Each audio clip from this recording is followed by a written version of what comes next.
एक बार गौतम बुद्ध एक शहर में प्रवास कर रहे थे। उनके साथ कुछ शिष्य भी थे।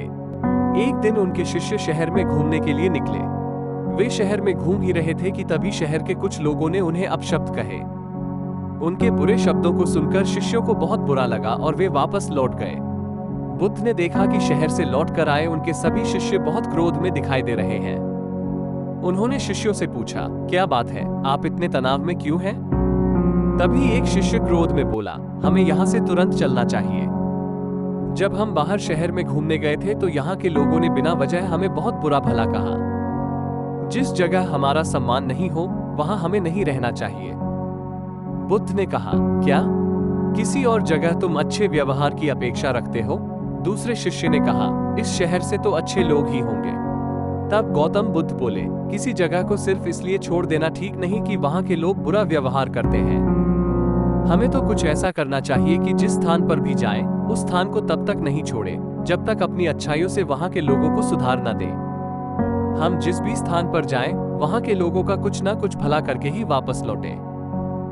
बुद्ध ने कहा, जिस प्रकार युद्ध में बढ़ता हुआ हाथी चारों तरफ के तीर सहते हुए भी आगे बढ़ता जाता है, ठीक उसी तरह उत्तम व्यक्ति भी दूसरों के अपशब्दों को सहते हुए अच्छे कार्य करता रहता है। खुद को वश में करने वाले प्राणी से उत्तम कोई और नहीं हो सकता। बुद्ध की बात शिष्यों को अच्छी तरह से समझ में आ गई और उन्होंने वहां से जाने का इरादा त्याग दिया। एक बार भगवान बुद्ध जेतवन विहार में रह रहे थे। भिक्षु चक्षुपाल भगवान से मिलने के लिए आए थे।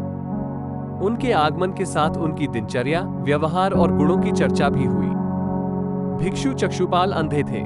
एक दिन विहार के कुछ भिक्षुओं ने कुछ मरे हुए कीड़ों को चक्षुपाल की कुटी के बाहर पाया और उन्होंने चक्षुपाल की निंदा करनी शुरू कर दी कि उन्होंने इन जीवित प्राणियों की हत्या की। भगवान बुद्ध ने निंदा कर रहे उन भिक्षुओं को बुलाया और पूछा कि क्या तुमने भिक्षु को कीड़े मारते हुए देखा है? उन्होंने उत्तर दिया, नहीं। इस पर भगवान बुद्ध ने उन साधकों से कहा कि जैसे तुमने उन्हें कीड़ों को मारते हुए नहीं देखा, वैसे ही चक्षुपाल ने भी उन्हें मरते हुए नहीं देखा और उन्होंने कीड़ों को जानबूझकर नहीं मारा है, इसलिए उनकी भर्त्सना करना उचित नहीं है। भगवान बुद्ध ने निंदा कर रहे उन भिक्षुओं को बुलाया और पूछा कि क्या तुमने भिक्षु को कीड़े मारते हुए देखा है? उन्होंने उत्तर दिया, नहीं। इस पर भगवान बुद्ध ने उन साधकों से कहा कि जैसे तुमने उन्हें कीड़ों को मारते हुए नहीं देखा, वैसे ही चक्षुपाल ने भी उन्हें मरते हुए नहीं देखा और उन्होंने कीड़ों को जानबूझकर नहीं मारा है, इसलिए उनकी भर्त्सना करना उचित नहीं है। भिक्षुओं ने इसके बाद पूछा कि चक्षुपाल अंधे क्यों हैं? उन्होंने इस जन्म में अथवा पिछले जन्म में क्या पाप किए? भगवान बुद्ध ने चक्षुपाल के बारे में कहा कि वे पूर्व जन्म में एक चिकित्सक थे।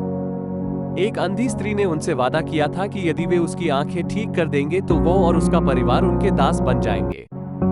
स्त्री की आंखें ठीक हो गईं, पर उसने दासी बनने के भय से यह मानने से इनकार कर दिया। चिकित्सक को तो पता था कि उस स्त्री की आंखें ठीक हो गई हैं। वो झूठ बोल रही है। उसे सबक सिखाने के लिए या बदला लेने के लिए चक्षुपाल ने दूसरी दवा दी। उस दवा से महिला फिर अंधी हो गई। वो कितना ही रोई पिटी, लेकिन चक्षुपाल जरा भी नहीं पसीजा। इस पाप के फलस्वरूप अगले जन्म में चिकित्सक को अंधा बनना पड़ा। प्रेरक कहानी 2।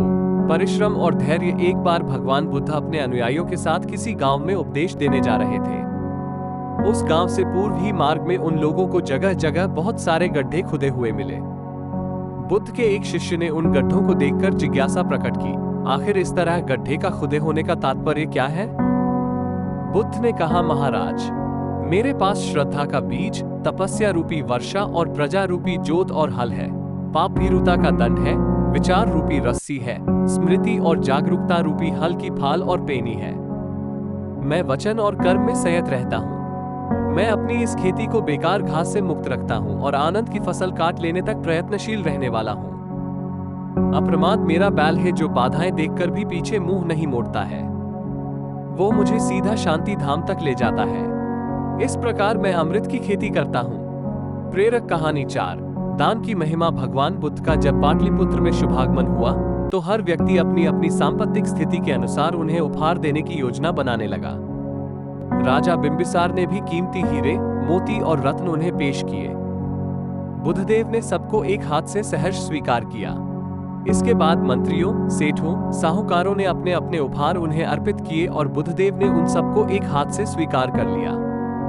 इतने में एक बुढ़िया लाठी टेकते वहां आई। बुद्धदेव को प्रणाम कर वो बोली, भगवन, जिस समय आपके आने का समाचार मुझे मिला, उस समय मैं यह अनार खा रही थी। मेरे पास कोई दूसरी चीज न होने के कारण मैं इस अधखाए फल को ही ले आई हूं। यदि आप मेरी इस तुच्छ भेंट स्वीकार करें तो मैं अहोभाग्य समझूंगी। भगवान बुद्ध ने दोनों हाथ सामने कर वो फल ग्रहण किया।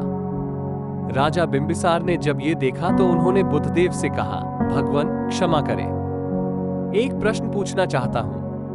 हम सबने आपको कीमती और बड़े बड़े उपहार दिए जिन्हें आपने एक हाथ से ग्रहण किया, लेकिन इस बुढ़िया द्वारा दिए गए छोटे एवं जूठे फल को आपने दोनों हाथों से ग्रहण किया, ऐसा क्यों? ये सुन बुद्धदेव मुस्कुराए और बोले, राजन, आप सबने अवश्य बहुमूल्य उपहार दिए हैं, किंतु ये सब आपकी संपत्ति का 10वां हिस्सा भी नहीं है। आपने ये दान दीनों और गरीबों की भलाई के लिए नहीं किया है, इसलिए आपका ये दान सात्विक दान की श्रेणी में नहीं आ सकता। इसके विपरीत इस बुढ़िया ने अपने मुंह का कौर ही मुझे दे डाला है। भले ही यह बुढ़िया निर्धन है, लेकिन इसे संपत्ति की कोई लालसा नहीं है। यही कारण है कि इसका दान मैंने खुले हृदय से दोनों हाथों से स्वीकार किया है।